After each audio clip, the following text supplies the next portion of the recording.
shupropavedo sivona na temu. Kakuyu zemlu te zavayovash. Kakuyu zemlu te zavayovash. W 18 glavu sperwa po 3 стихи. Все общество сынов Израиловых собралось в Силом и поставили там скинию собрания. Ибо земля была покорена ими, и сынов же Израиловых оставалось 7 колен, которые еще не получили удела своего. И сказал Иисус сынам Израилевым: долго ли вы будете не радеть о том, чтобы пойти и взять в наследие землю, которую дал вам Господь Бог отцов ваших? Обратите внимание, пожалуйста, на первый стих. Здесь написано: все общество сынов Израилевых собралось в Силом. Силом. Место встречи сынов Божьих. И не только сынов, друзья мои. Место встречи покорителей земли. Если вы хотите знать больше об этом, сегодня не об этом речь, возьмите мою книгу «Восстановители земли». Я не знаю, если здесь у вас, по-моему, должна быть на продаже. «Восстановители земли». Но не об этом сегодня. И поставили там скинию собрания. Ибо, потрясающая фраза. Вы заметили ее? Ибо земля Маказагуду Банказенде. Ибо земля была покорена ими. Что за фраза? Вау, Боже мой! Кому? Кем? Как? Спросите у любого помазанника в этом мире, в любой стране мира, в чем заключается его мечта. Если он действительно велик перед Богом, если он действительно помазанник, он вам скажет, что моя молитва, друзья мои, это чтобы покорить мою землю, чтобы завоевать эту страну, чтобы завоевать этот город, чтобы покорить этот город. Вот это моя молитва. И тут говорится нам, друзья, что то, о чем мы только мечтаем, то, о чем мы только просим, то, о чем мы только мечтаем, так просто было осуществлено каким-то народом. И говорит, они собрали в Силом. Почему? Торжествовать, принести плоды ихнего труда, как свидетельство перед царем царей, на скинию собрания, и сказать во свидетельство неба и земли. Создателя неба и земли и преисподней, что Господь задание, которое ты поставил перед нами, уже выполнено нами. И какое задание? Что земля, Бог свидетельствует, Писание свидетельствует, ангелы свидетельствуют, что земля была покорена ими. Вот в чем состоит сердцебиение моего сердца. Я не просто хочу, чтобы была покорена одна страна для Господа при моей жизни. Я не хочу просто, чтобы одна страна, или 2 страны, или 5 стран. Хочу, как хотелось бы, я хочу дать последнее дыхание, чтобы вся земля, можно было сказать, в дни этого человека, в дни того-то, действительно земля была покорена ими. Великие слова. Я говорю великие слова, друзья мои. Сами слова достаточно великие. Но больше, чем эти слова, кроются там жемчужины, которые нужно вам кое-что объяснить, чтобы вы поняли глубину этого слова. Помните, что я говорил вчера утром, что Бог, когда человек упал в грех, грехопадение человека, потерял 2 вещи. Первое, что он потерял, был человек, который он создал по образу и подобию его, чтобы царить и господствовать, как он на земле. И второе, что он потерял, это то, что он потерял земля, которая должна быть прототип и миниатюра царства неба на земле. Now, всегда была эта мечта в сердце Бога вернуть себе землю.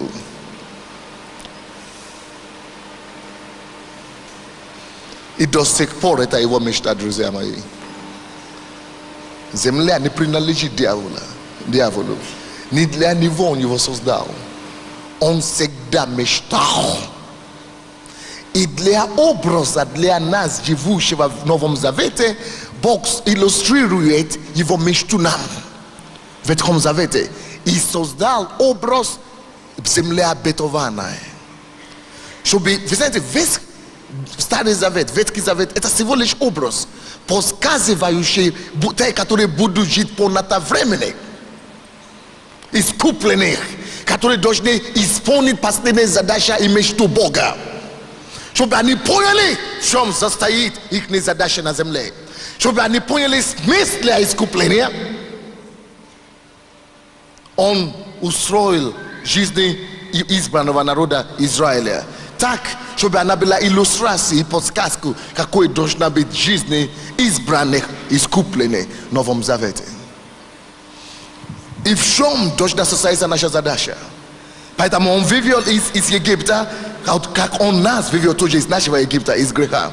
И дал им цель, жизненную цель, что они должны не просто выйти и блуждаться в пустыне, что они освободили от греха, они и плясать, и радоваться в церкви, и устраивать какие-то детские сады, да, пока не умрут в этой пустыне.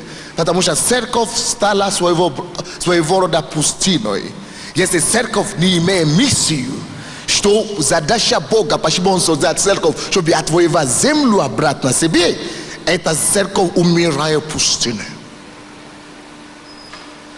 А эта пустыня, это церковная пустыня. Они не вышли, не пошли дальше. Они вышли из Египта, да, вышли, но они не вошли в землю обетованную. Они не пошли в землю взять. Поэтому здесь, весь Ветхий Завет, это иллюстрация того, какая должна быть наша миссия. Поэтому, когда он вывел этого народа из Египта, он ставил перед ними цель и задачу. Не просто ходите вокруг скинию. Помните, что в Ветхом Завете пустыня также была скиния.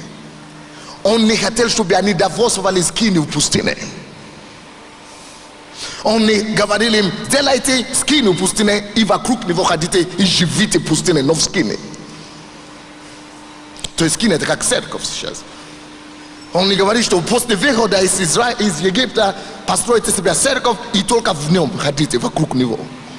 Заблуждение, но огромное. Поэтому он говорит, вы должны видеть цель. И цель заключается в том, чтобы знать, что ваше избавление от Египта имеет цель. И это цель, что вы должны для чего-то жить. Принести меня, мою скинию, место обетования Бога среди народа.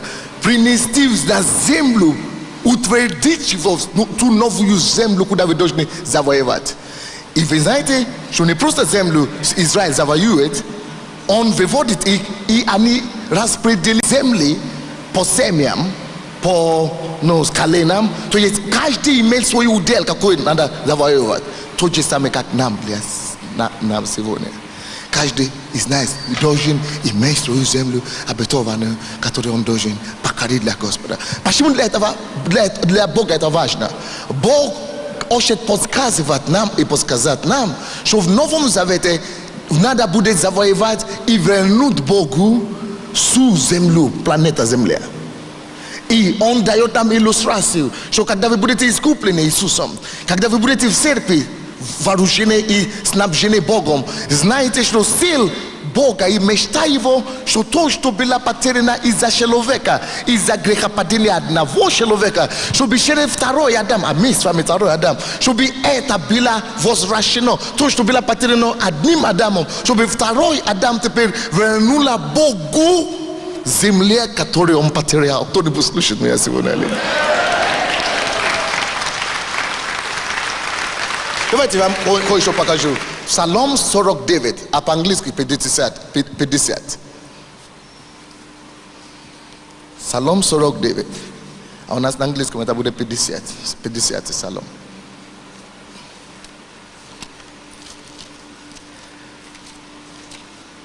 Кто-нибудь нашел? Здесь говорится такие слова. 50 псалом на английском, а на русском 49. С 1 по 3 стихи. Бог богов, right? Господь возглаголал и призывает землю. Что Бог делает? Кто считает? Ответьте мне на вопрос. Я вам задаю вопрос. Что Бог делает? Что Бог делает? Что Бог делает? Что Бог делает? Это всегда была мечта Бога. Призвать обратно к себе землю, которую он потерял из-за грехопадения человека. И в этом его мечта. И церковь-то он создал. Вы уже искуплены. Наши имена уже написаны на небе. Чтобы войти, чтобы мы уже вышли из Египта. Но чтобы мы пошли дальше. Землю, которую он хочет себя призвать. Кем он будет его призывать? Давайте читаем дальше. От восхода солнца до запада всю землю он призывает. Второй стих. Хобагабария багазая. Если вы поймете это, ваши глаза откроются. Ваша христианская жизнь никогда не останется такой же. Второй стих. Через кого? Как Бог землю же призывает? Каким образом он эту землю возвращает себе? Каким он говорит, мечта Бога, Бог призывает землю. Кем? Второй стих. Сиона, который есть верх красоты, является Бог. Откуда Бог призывает землю? Не слышу вас. Не слышу. Не слышу. Получается, что такое Сион? Церковь. Значит, Бог потерял землю. Он хочет обратно его вернуть себе. Призывает эту землю обратно. И Бог говорит, откуда он его призывает? Кем он призывает землю обратно? Возвращает себе землю. Сион, церкви. Now, теперь ответьте мне на вопрос, в чем состоится задача церкви на земле? Вернуть две вещи, которые Бог потерял через грехопадение человека.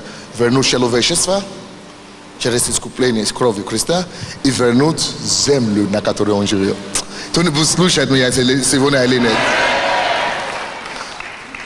Теперь вы начните, я вам дал. Давайте я, чтобы, может быть, усомневающийся, чтобы у вас все сомнения развеять, да? Давайте я вам еще одно местописание. Откройте, пожалуйста, Исайя 49 главу. Исайя 49.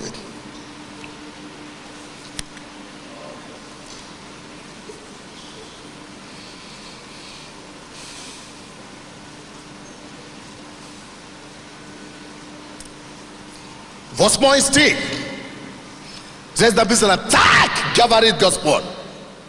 Во время благоприятное я услышал тебя. Вы знаете, что это такое, да? Когда мы еще не были. И в день спасения помог тебе. Alright? Вы понимаете, да? И я буду охранять тебя. За что? К чему? Почему он нас услышал во время благоприятия? Почему день спасения он спас нас? Зачем? Где цель нашего спасения, как церковь? И почему он хранит церковь до сих пор? И я буду охранять тебя и сделаю тебя заветом мира, народа. Зачем он делает нас завет? Церковь должна быть тот завет, надежда, через который мир, земля, все должна быть. Почему? Он говорит, чтобы что? Чтобы восстановить, он говорит, я спас тебя, слышал тебя в день спасения, в день благоприятия спас тебя, помог тебе, сохранил тебя, чтобы ты восстановил землю, чтобы восстановить землю, чтобы восстановить землю. Бог жаждет.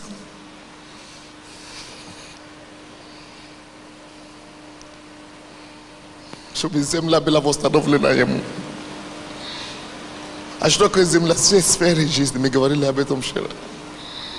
И церковь должна именно быть построена так, организована, чтобы именно как раз выходили церкви. во всей сфере жизни возвращая. Вы знаете, как сердце Бога болит? Поэтому, пастор Алексей, когда я некоторые вещи не терплю, критикую, ругаю с тобой, мы спорим, не потому что я дурак, поймите меня, не потому что я капризный, не потому что я горящий, как африканец, я слишком много понимаю сердце Бога, я слишком глубоко вижу. И когда я вижу ерунду, которую люди делают, и почему я не могу идти против тебя или против нового поколения, я слишком понимаю, чем Бог живет, как его сердце болит. И в чем состоится наша жизнь.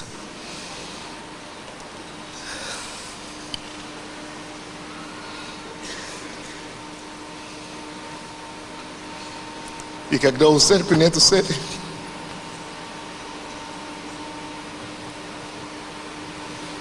когда церковь не знает свое прошлое, когда церковь не знает, какой вообще, куда вообще, будущее, только этим и будем заниматься. То, чем отличается от кого. А в это время Бог плачет, ребята. Но я жива, вы что не поняли, читайте Библию. Вы не поняли, я же ради чего-то вас спас. Земля, а кто мне вернут? Но я же его создал, не сатанинская же земля.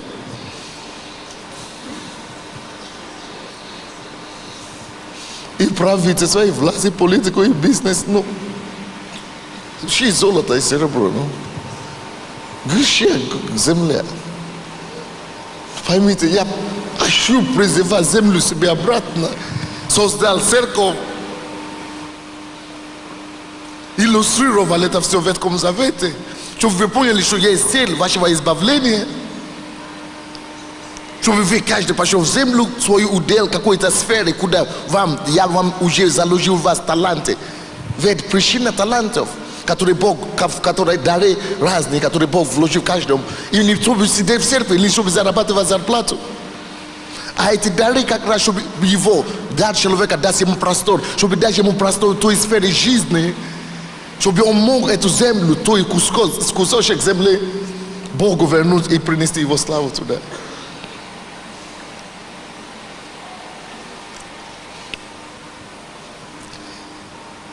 И цель профессии не чтобы просто работу найти. А профессия должна была получена именно в то направление призвания, где вы чувствуете, что как раз Бог вам призывает заниматься.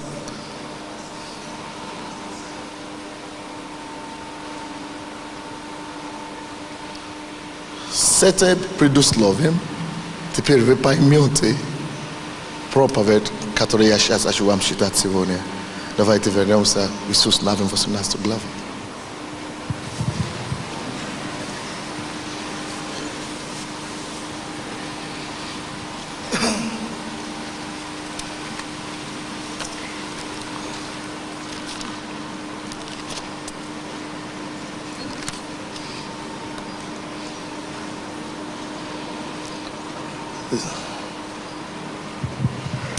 С первого стиха еще раз будем читать.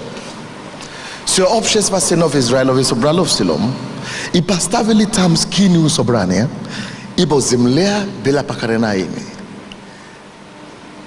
Земля-то была покорена одними той части земли, которую они захватили. Но вы заметили, что земля Израилевой не все территории была покорена, потому что враги какие-то народности остались где-то еще.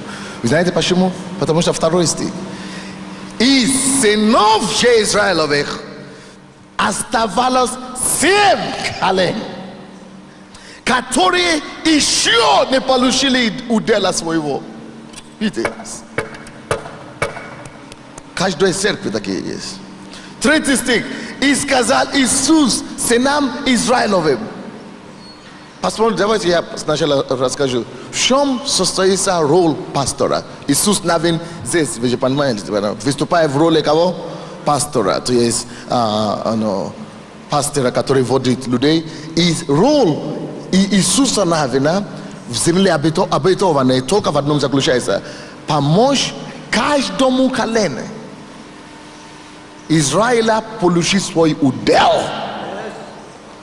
Поэтому церкви, когда мы начинаем в церкви, только радоваться, что у меня 20 тысяч человек сидит в зале. Такой пастор двоечник последний. Двоечник последний. Он не понял. Некоторые пастора, их цель, их задача только в этом и заключается. Набить зал. Если бы я мог бы построить большую церковь,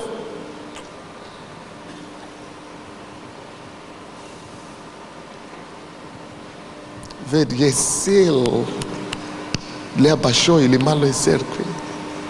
Это для того, чтобы ты мог тренировать их, сделать их способными и помочь им определиться, как им найти землю, чтобы вернуть землю Богу, чтобы, как определить во все сферы жизни, во все, 6 уголка земли, города и страны, чтобы высвобождать каждого.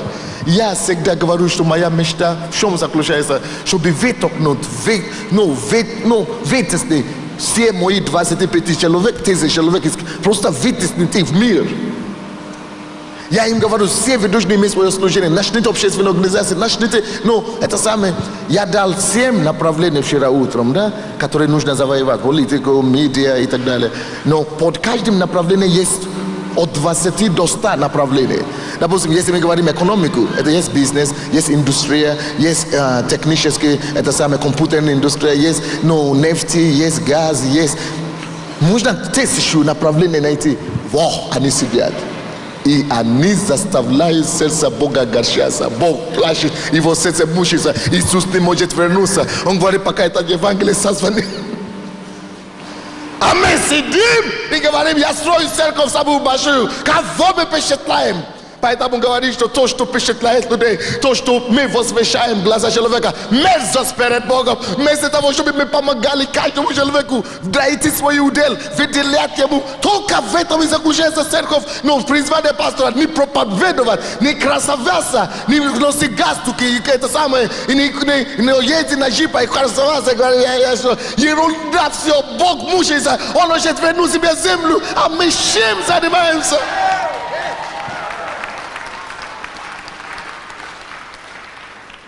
Чем занимаемся? Я говорю своим людям в церкви, бизнесменам, я не хочу ваши десятины никогда в жизни. Не принесите сюда бизнесмены и не сидите здесь у меня на шее в церкви. Если вы не можете что-то идти, покажите мне, какую землю ты завоюешь.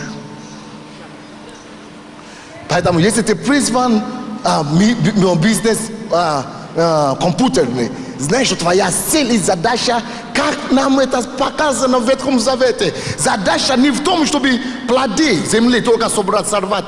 Видите, те, которые сорвали плоды земли, все равно не вошли в землю обетованную, потому что они хотели только кушать и сидеть. А не в этом проблема, а чтобы ты мог территорию полностью покорить. Не то, чтобы десятины не приносят, что толку свою. Надо землю покорить, то есть завоевать самую большую вершину в этом бизнесе, чтобы ты мог быть авторитетом, принести Божьи принципы, Божий дух в этой сфере бизнеса. Вот в чем дело. Зачем, когда ты уже 3 года, 4 года в церкви, ты уже серьезно, ты еще у меня здесь сидишь? Зачем? Когда тебе надо целую индустрию покорять, ты должен их обучать, сделать их учеников, утверждать Божьи принципы во всей сфере жизни. Ты мне говоришь, я приношу десятину. Разве ради десятин ты создан? Двоечник.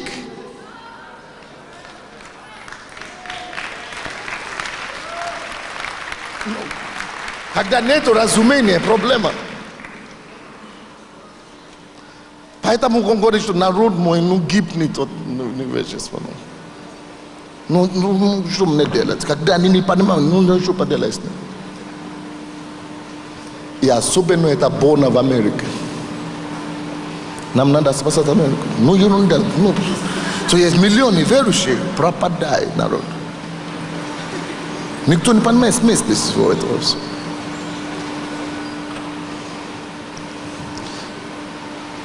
Бог должен, поэтому то, что ты сказал вчера, Бог должен мне помочь.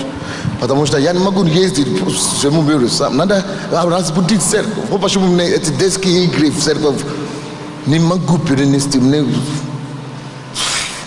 Слишком много вижу сердце Бога и его боли.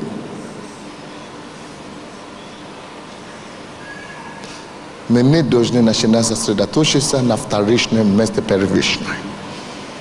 Мы должны видеть общую картину. Проблема людей в том, что они только кусками берут и бегут. Они думают, что я проповедник или я что-то знаю. Они не видят общую картину. Все, бытие до откровения, все, чего вообще все так есть.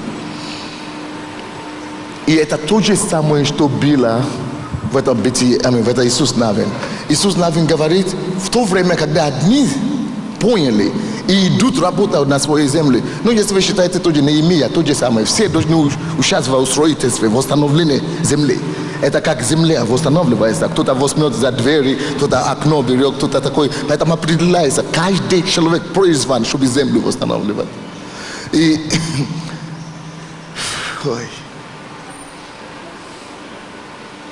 баптистские вот эти теологии, которые испокон веков нам переданы, без откровения, без сердца Бога, только повторяемся испокон веков и все. И вот 2 стих и 3 стих, это бытие, Иисус Навин говорит, написано, осталось 7 колен. Вы помните, которые остались, мы уже получили свою землю, но которые не хотели идти. Они говорят, есть площадь, где наши животные, как это, скота будут кушать. Поэтому нам не надо идти воевать, получить свою землю.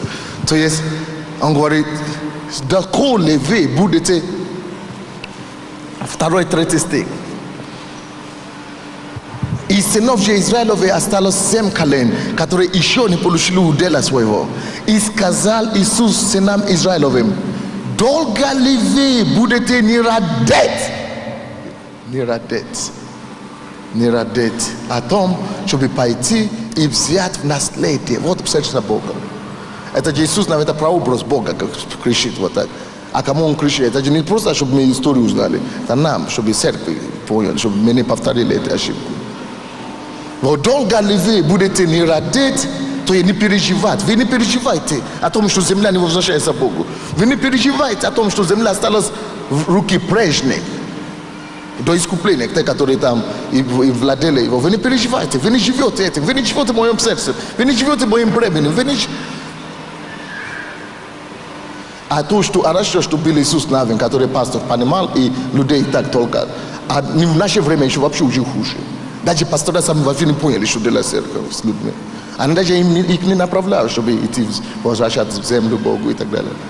Абсолютно. И он говорит, вы не радите, вы все. Вы не поняли, вообще вы с Богом на разрезе. Вы живете свою жизнь, Бог свою жизнь живет. То есть, сколько вы будете не радеть, чтобы пойти и взять землю, которую Господь Бог вам дал. Вот задача наша, как церковь. Наставлять каждого. Молодец, Александр. Почему я хочу, чтобы они приехали? Он берет эту сферу и возвращает славу Божью там. Чтобы со всей сферы жизни слава была вознесена Богу. Это не обозначает ни в коем случае, что все там спасаются. Не надо. Но свидетельство Бога будет звучать во всей земле. Он говорит, пока это евангелизация не будет проповедовать во все. Ну, это самое свидетельство. Во свидетельство он не придет. Видите, как мы. Но во свидетельство должна каждой сфере, где людям быть. Давайте откроем еще одно местописание. Давайте я вам покажу. Осия. Нет, извините, другое откроем. Захария. Откройте, пожалуйста, книгу. Это очень важно. Очень важно. Откройте, пожалуйста, книгу Захарии. 6 глава. Вы, понимаете, в принципе, что я пытаюсь говорить сегодня? Нет, в принципе, доходит до нас, нет? Захария. 6 глава.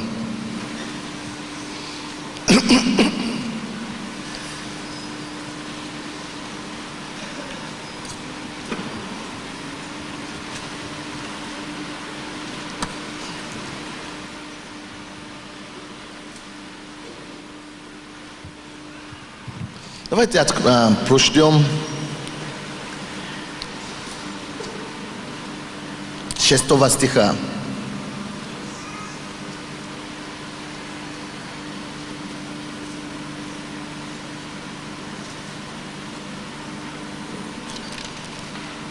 Захария, 6 глава.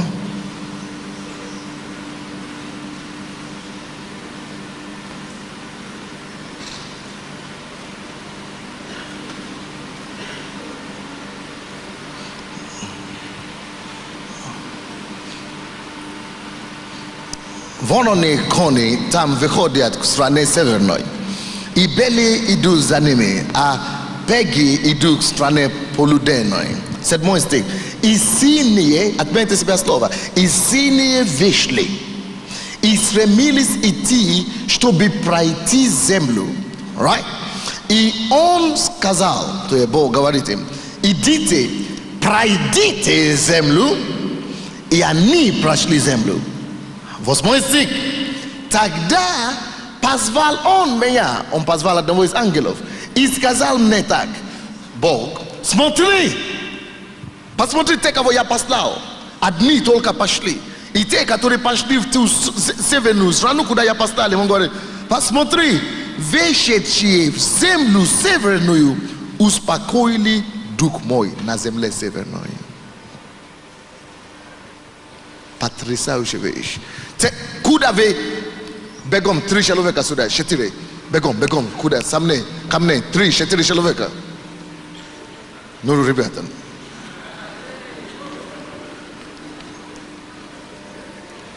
Допустим, Бог сейчас нам говорит, мы как церковь, да?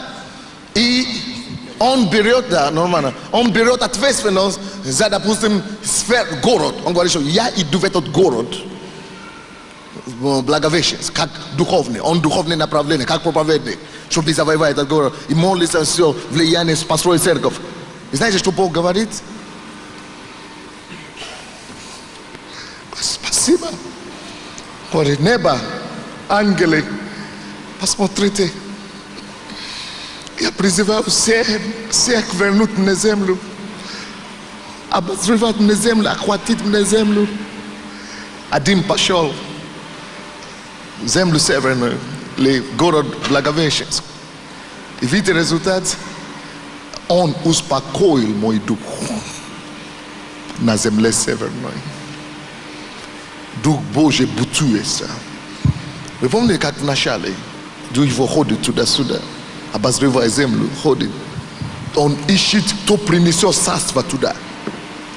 Когда его присутствие, принципы Божьи, присутствие Божье туда, в эту землю, тогда только успокаивается сердце Дух Божий. Когда тот пошел в сферу спорта, Бог все идолопоклонники, потому что до того нету верующих, нету свидетельства, нету присутствия Духа, но или Царства Божьего, потому что он внутри нас никто не принес. Характер Бога никто не принес. И все только идолопоклонники, все только смотрят бокс как идол и поклоняются. И когда кто-то присутствует Царства Божьего внутри вас, приносит Царство Божие, его характер, его принципы в эту сферу, он говорит: посмотри на Александра. Слава тебе, Господь! Бог радуется и призывает ангелов радоваться с ним. Пошел в эту землю, в эту сферу земли. Он пошел в эту кусок земли, и он успокоил мой дух в сфере спорта. Спасибо тебе большое. На то же, за что Бог дает нам награды на небе. Когда мы успокаиваем душу Бога, дух моего. Это то, что твой папа делал. Дьявол порабощал мужчин как сферы жизни. Это целая земля обетованная. Никто не видел, что надо вообще вытащить и слапить дьявола мужчин мира.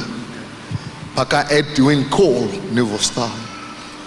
И он успокоил сердце Бога и дух Бога в этой территории, в этой земле северной, в этой земле мужской. Ты все равно, хочешь не хочешь, призван какую-то землю. Будешь ли ты успокаивать сердце Бога, или так и умрешь, он будет бутовать, и сердце его будет беспокоить, потому что то, кого он спас ради того, привел царство ради того, так и не понял, ничего не сделал, умер в пустыне. Вы поняли, что мы говорим или нет?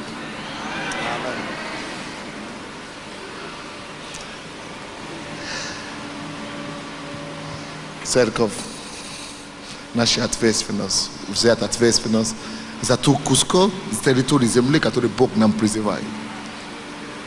И вы все имеете, знаете, Бог спасает вас из той профессии или из теми дарованиями и так далее, потому что Он имеет план. Вы должны просто видеть, куда Он вас призывает и принести Его присутствие туда. Тогда Он говорит: вы успокоили мой дух в той сфере или иной сфере. Но когда мы занимаемся всеми остальными ерундами, пусть Бог нас милует. Пусть только Бог нас милует. Сиона призывает Бог землю. И церкви очень себя вернут земли. Я услышал тебя во время благоприятное. День спасения я спас тебя. Зачем? Чтобы ставить тебя заветом, чтобы восстановить землю.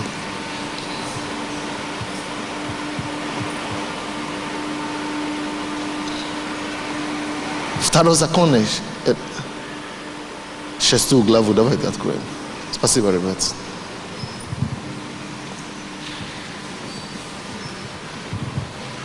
Дайте Богу славу.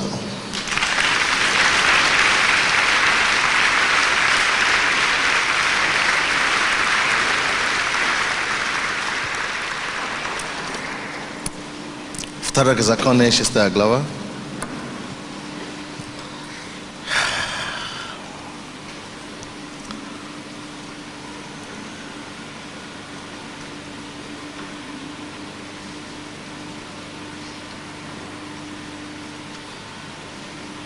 С 18 стиха по 23 стих. И делай справедливой. То есть Бог говорит нам жить хорошо. Делать справедливое, доброе перед очами Господа. Почему добра? Вы знаете, как некоторые церкви делают? Учат святости, да? Мы не против святости, да? Но святость так к чему должна привести? Давайте посмотрим в этом стихе. Мы учим святости. Он говорит: делай справедливое, доброе перед очами Господа, дабы хорошо тебе было. Это с одной стороны. Потому что когда ты хранишь закон, хранишь заповеди, они тебя охраняют. Тебе хорошо будет автоматически. Но не просто, чтобы тебе стало хорошо. Если ты остановишься на этом, чтобы только мне было хорошо, еще и лучше, ты стала идолопоклонником. Ты начинаешь поклоняться себе за счет Бога. Потому что есть цель, почему Бог хочет, чтобы тебе стало хорошо. Есть цель, почему Бог есть цель на исцеление. Есть цель на освобождение. Бог дает освобождение, чтобы ты был свободен, чтобы ты мог что-то делать. Бог тебя делает исцелением. Есть цель для исцеления, чтобы ты мог что-то делать. Царство принести какие-то. Посмотрите. Вот, дабы хорошо тебе было, и дабы ты вошел и овладел добрую землю. Помните, все, что было с Израилем, это прообраз для кого? Для кого? Чтобы ты вошел. Скажи: я войду в мою землю обетованную. Во имя Иисуса. Наташа, иди сюда. Пожалуйста, я прошу тебя. И дабы ты вошел и овладел добрую землю, которую Господь склад твой обещал отцам своим. Видите, есть земля, обещанная всем нам. Бог говорит, что чтобы мы вошли в землю и обладали. Скажи: я не только войду, я возьму для Бога мою землю. И чтобы Он прогнал тогда всех врагов твоих от лица твоего, дабы как говорит Господь: если спросит у тебя сын твой и последующее время, что значит все уставы, постановления и законы, которые заповедал тебе Господь Бог ваш, то скажи сынам твоему: рабами были мы фараона Египта, но Господь вывел нас из Египта в рукой крепкой. И явил Господь знамения и чудеса великие и казни над Египтом и фараоном и так далее. 23 стих. Все обратите внимание, 23 стих. А нас вывел оттуда Нас здесь с вами вывел из мира, вывел из Египта. Оттуда, чтобы, скажите все, чтобы, не слышу, я не слышу, спасенный целью. Какая же цель спасения? Чтобы вести нас и дать нам землю, которую клялся Отец наш. А сам нашим. Кто-то говорит, что земля обетованная это на небе. Слушай, там нету исполинов, там нету гигантов. Не об этом сейчас говорить. Мы уже на небе. Небо это царство Божие. Небо это не географическое понятие. Я уже это говорил здесь. Небо это царство Божие. Царство Божие это не географическое, это не физика. Ну, как вам сказать, это невидимо. Это, он говорит, пускай никто не скажет вам вот здесь царство, или там на небе будет царство. Пускай кто-то вам так не скажет, никогда не поверьте, что там будет или здесь будет. Нет, это не физическое понятие. Вот то, что он пытается нам сказать. Но это другая тема. Это